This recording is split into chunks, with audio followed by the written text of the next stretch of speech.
Mit navn er Allan Nielsen, og jeg er direktør for John Berg Nielsen Group.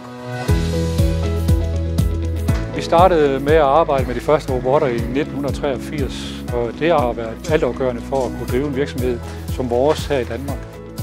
Vi har rigtig mange af vores kunder, hvor vi tager ejerskab for hele værdikæden, fra det rå produkt til det færdige produkt og til færdigpakningen. Og derfor er der en enorm afhængighed af, at de produkter har den kvalitetsniveau, de skal have, og på at kunne levere en stabil performance over tid. Vi har valgt Mimic til den seneste robot for at bringe vores entry barriers ned, for hvornår det giver mening at automatisere.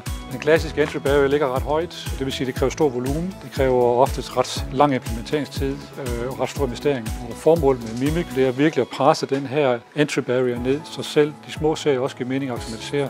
Og det handler jo meget omkring implementeringstid, det handler meget omkring programmeringstid og gøre det nemt og brugervenligt.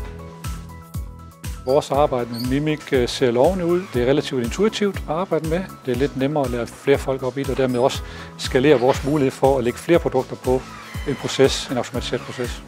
Så der er sådan flere perspektiver i det, som vi godt kan se muligheden i at bruge Mimic'en, fordi den er nem at programmere, den er nem at få i gang.